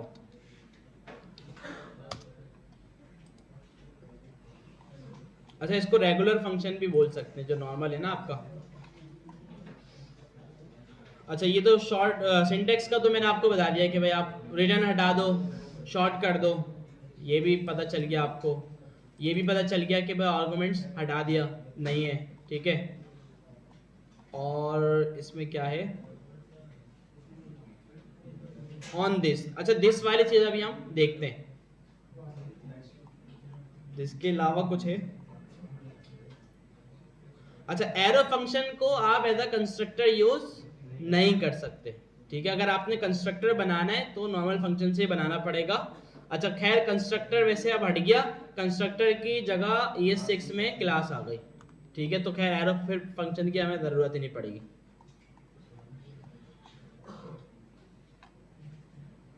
Arrow function cannot be declared. When it comes to function, you need to understand function declaration and function expression. ये जो अभी मैंने बताया ना, वेरिएबल के साथ जो बनाते हैं। ठीक है, तो एरो फंक्शन जो है ना, कभी भी declare, print hello is a declare function. ठीक है, और ये एक्सप्रेशन है नीचे वाला। एक्सप्रेशन और डिक्लेरेशन में फर्क ये होता है कि आपने फंक्शन डिक्लेयर कर दिया है। ठीक है, अब उसको कॉल होना ही होना है। एक्सप्रेशन ये है कि जब उसकी बारी आएगी, जब वो चलेगा। ठीक है, जब उस लाइन की बारी आएगी। तो एरो फंक्शन डिक्लेयर नहीं होता, मतलब इसको ऐसा नहीं है कि आपने बना के रख दिया, अब उसको ऊपर से कहीं से भी कॉल कर दो वो हो जाएगा। सर console.dir में उसकी प्रोटोटाइप बता रहा है फंक्शन की, सही है। Arrow function can not be accessed before initialization. ठीक है, ये भी बता दिया इसने दोबारा, बस। ठीक है, अब खैर मेरे ख्याल से दिस ही रह गया है बस, कि दिस क्या है। चलो दिस देख लेते हैं। दिस देखें, फिर थोड़ा टाइम लें, प्रैक्टिस करें थोड़ी, ताकि चीज़ें जो है ना सर के ऊपर से ना निकल जाए कहीं। और बाकी लैब में क्लास करने का मकसद ये नहीं होता, इसमें ना एक प्रॉब्लम भी है। प्रॉब्लम ये है कि मैं यहाँ पे पढ़ा रहा हूँ तो, और अगर आप लोगों में से कोई काम करने में लग गया, उसने जो पॉइंट था वो मिस कर दिया, गया। ठीक है, तो ये इस वजह से फिर आगे जाके आपको चीज़ समझ में नहीं आती है। मैं समझाता हूँ, आपको फिर भी समझ में नहीं आ रही होती। तो उसका रीज़न ये होता है कि अब जो जो मेन पॉइंट बताया जा रहा होगा ना उस वक्त, अब आप उस वक्त किसी और बात में या काम में लगे हुए होंगे तो आपने वो मिस कर दिया, तो अब वो पूरा टॉपिक आपसे मिस हो गया। तो ये सीन होता है। तो जब काम बोलूँ मैं फिर करना, अभी नहीं करा गलत। अच्छा खैर, console.log दिस। अच्छा कंसोल के फंक्शन के बाहर आ जाऊं, ये तो आपको पता है ना। अगर मैं यहाँ पे लिखूं दिस तो इसमें क्या आएगा, ये उठा के ले आएगा विंडो का ऑब्जेक्ट। अच्छा दिस जो है ना वो करंट स्कोप को टारगेट करता है, ठीक है। स्कोप क्या होता है, ये भी थोड़ी एडवांस चीज हो जाएगी। ऐसा समझ लें कि भाई मतलब जैसे आप वेरिएबल बनाते हैं ना, वो ग्लोबल स्कोप होता है, एक फंक्शन स्कोप होता है। वो फंक्शन की स्पेस के अंदर मतलब एक स्पेस होती है पूरी जिसमें चीजें अवेलेबल होती हैं कुछ, ऐसा समझ लें अभी, ठीक है। बाकी डिटेल में इंशाल्लाह आपको बताऊंगा ये। कर्ली ब्रैकेट्स के अंदर जो चीज होगी वो स्कोप होगी। हाँ वैसे ग्लोबल भी होती है, बाकी वो कर्ली ब्रैकेट के जो अंदर होगी वो ब्लॉक स्कोप होगी और जो बाकी चीजें वो ग्लोबल होगी, ठीक है। तो ये अभी हम खड़े हुए हैं ग्लोबल स्कोप में, तो इसमें मैंने दिस लिखा तो इसने क्या ला के दिया, विंडो, क्योंकि ग्लोबल ऑब्जेक्ट विंडो है। जो भी जावास्क्रिप्ट के मेथड्स हैं, जो कुछ भी है वो सारा विंडो के अंदर ही रखा हुआ होता है। या जो भी कोई अगर हम वेरिएबल बनाते हैं ना, मैंने कहा देखें नेम और मैंने वेरिएबल बनाया, तो ये वेरिएबल भी विंडो के ऑब्जेक्ट के अंदर जाके बनता है, ये देखें नेम, ठीक है। और इसी में से हम इसको एक्सेस कर रहे होते हैं।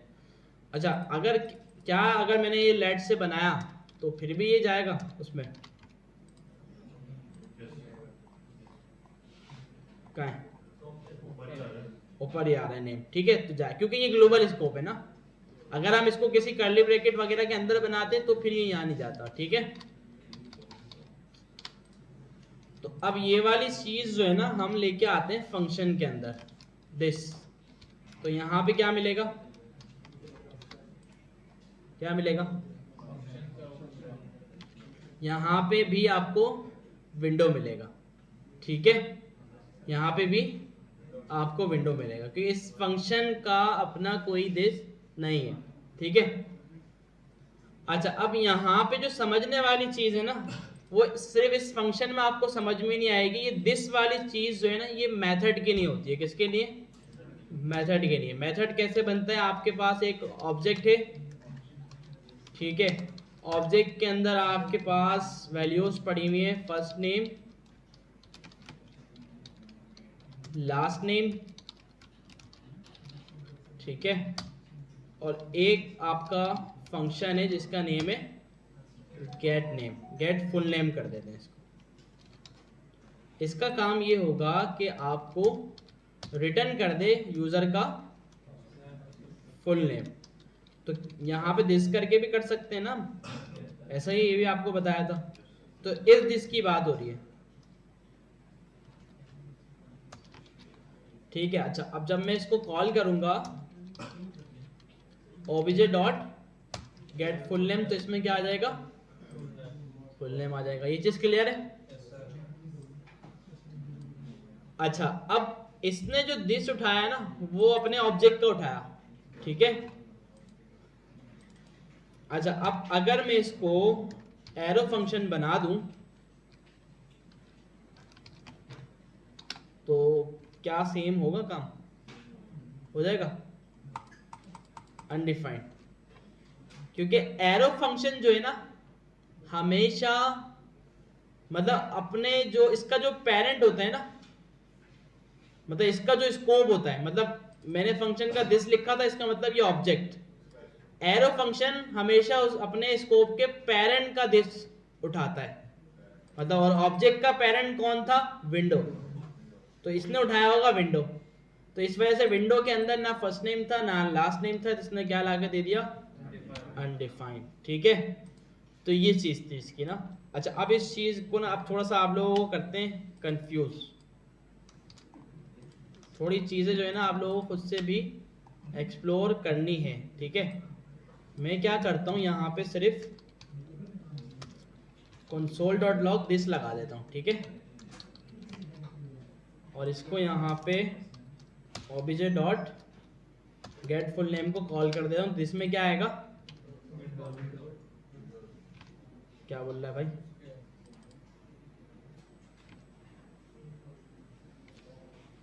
ऑब्जेक्ट है तो क्या किया, अच्छा ऊपर ये वाला बोल रहा है, चलो इसको हटा दिया, मैं यही बोलूँ, ठीक है भाई। क्या लिया, विंडो लिया है ना। अच्छा अगर ये नॉर्मल फंक्शन होता तो ऑब्जेक्ट लिया था, ठीक है, ये समझ में आ गया। अच्छा अब हम क्या करते हैं, ये क्या हो गया भाई, अब हम एक काम करते हैं, एक जादू करने की कोशिश करते हैं, अगर हो जाए।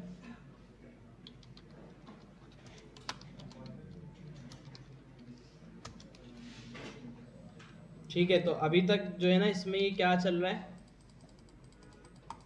फंक्शन दिस के अंदर ऑब्जेक्ट आ रहा है। अच्छा मैंने क्या किया, इस फंक्शन को एक वेरिएबल में स्टोर कर दिया और फिर इसको कॉल किया, ठीक है,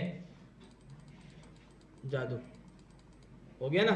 सर ये ऊपर करें, नजर नहीं आ रहा। जादू समझ में आया नहीं आया, नजर नहीं आ रहा। ठीक है। हाँ वो बार बार यार बंद हो रही थी, तो इस वजह से फिर मैंने चलाई नहीं, बार बार करना पड़ रहा था, अब क्या करें, देखें थोड़ी देर में फिर बन जाएगी। एचडी बंद हो गई है,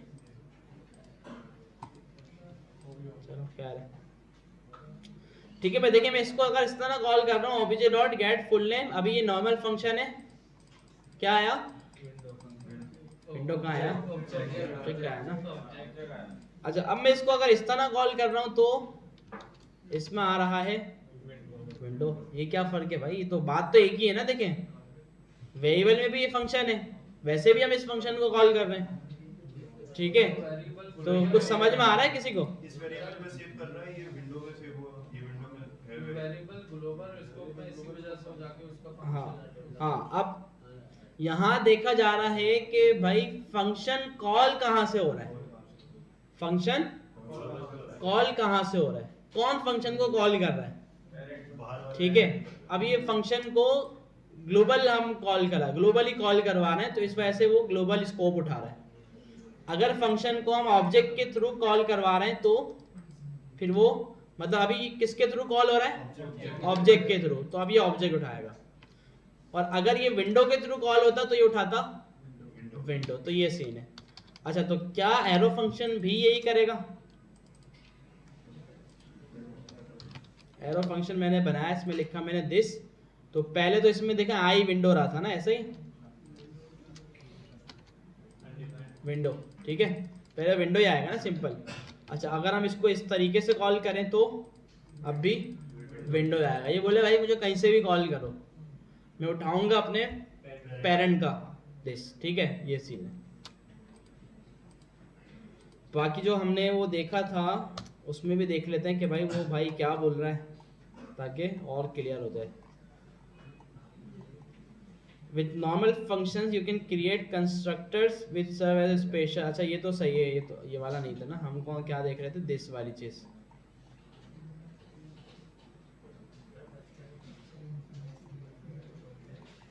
हाँ भाई ये this, in normal functions a this variable is created which references the objects that call them, for example, ठीक है।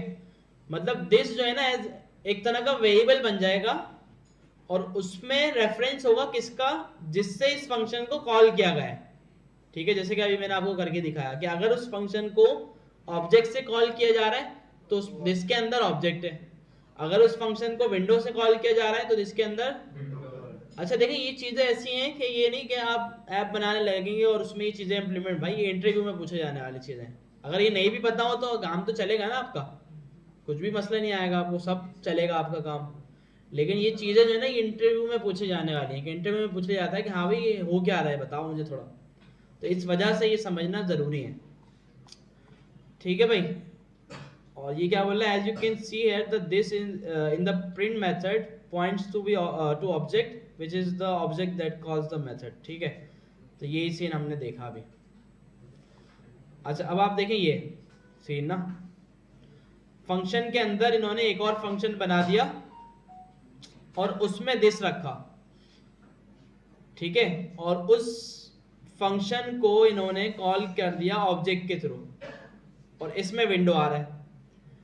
अच्छा यहाँ पे आगे ही क्या बोल रहा है, here we have two function, the first one is print which is a method of the object, the second is print2 which is a function declare inside print। अच्छा एक जो है वो ऑब्जेक्ट का मेथड है और दूसरा एक ग्लोबल फंक्शन है, मतलब दूसरा किसी ऑब्जेक्ट का मेथड नहीं है ये अंदर वाला, ये क्या है ग्लोबल फंक्शन है।